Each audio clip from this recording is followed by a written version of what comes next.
Friends, പുതിയ recipe ആയിട്ടാണ് വന്നത്. സവാള, പച്ചമുളക്, ഇഞ്ചി, ഉരുളക്കിഴങ്ങ്, പിന്നെ മുട്ട പുഴുങ്ങിയതും കൂടെ ഉണ്ട് കേട്ടോ. ഒരു പാത്രത്തിലേക്ക് നമ്മൾ എടുത്തിട്ടുള്ള ഐറ്റംസാണ് ഇത്, ഞാൻ പറയാം.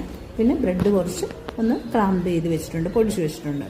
പിന്നെ ഉരുളക്കിഴങ്ങ് നന്നായിട്ട് പുഴുങ്ങിയെടുത്ത ഉരുളക്കിഴങ്ങാണ് കേട്ടോ. അന്ന് ഞാൻ പീസാക്കി വെച്ചാണ്, ഇതെല്ലാം ഒന്ന് ഫ്രഷ് ആക്കാൻ വേണ്ടി. പിന്നെ ഒരു പാത്രത്തിൽ കുറച്ച് കുരുമുളക് പൊടി, കറി മസാലപ്പൊടി, കാശ്മീരി ചില്ലി, കുറച്ച് മഞ്ഞൾപ്പൊടി, ഇത്രയാണ്. ഇതെല്ലാം കൂടെ ഒന്ന് ഫ്രഷ് ആക്കി വെക്കും. എന്നിട്ട് നമ്മുടെ പുഴുങ്ങിയ മുട്ട ഉണ്ട്, പുഴുങ്ങിയ മുട്ടയിലേക്ക് രണ്ടാക്കി മുറിച്ചതിന് ശേഷം ഇതെല്ലാം കൂടെ ഒന്ന് ഫ്രഷ് ആക്കി എടുത്തിട്ടുണ്ട്. ആ എടുത്ത സാധനം ഈ മുട്ടയുടെ മുകളിലായിട്ട് ഫില്ല് ചെയ്ത് വെക്കുക.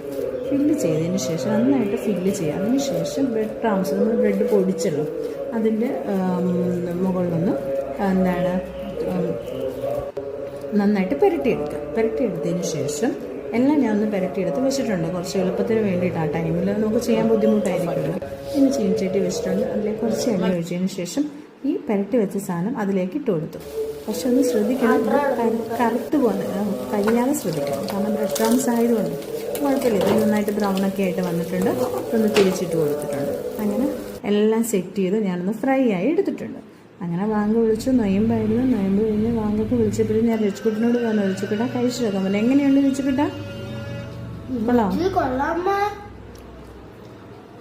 കൊള്ളാം, അടിപൊളി. അപ്പോൾ റിച്ചുക്കുട്ടന് ഇഷ്ടമായിട്ടുണ്ട്. സംഭവം സൂപ്പറായിരുന്നു. അങ്ങനെ ഞങ്ങൾക്ക് വളരെ ഇഷ്ടമായി, നല്ല ടേസ്റ്റായിരുന്നു. നിങ്ങളൊന്ന് ട്രൈ ചെയ്ത് നോക്ക്. ഇഷ്ടപ്പെട്ടാൽ ഞങ്ങളുടെ ചാനലൊന്ന് ലൈക്ക് ചെയ്യുക, ഷെയർ ചെയ്യുക, സബ്സ്ക്രൈബ് ചെയ്യുക. Okay, bye bye, thank you. അപ്പോൾ ഇനി അടുത്ത റെസിപ്പി ആയിട്ട് നമുക്ക് വീണ്ടും കാണാം. Egg role.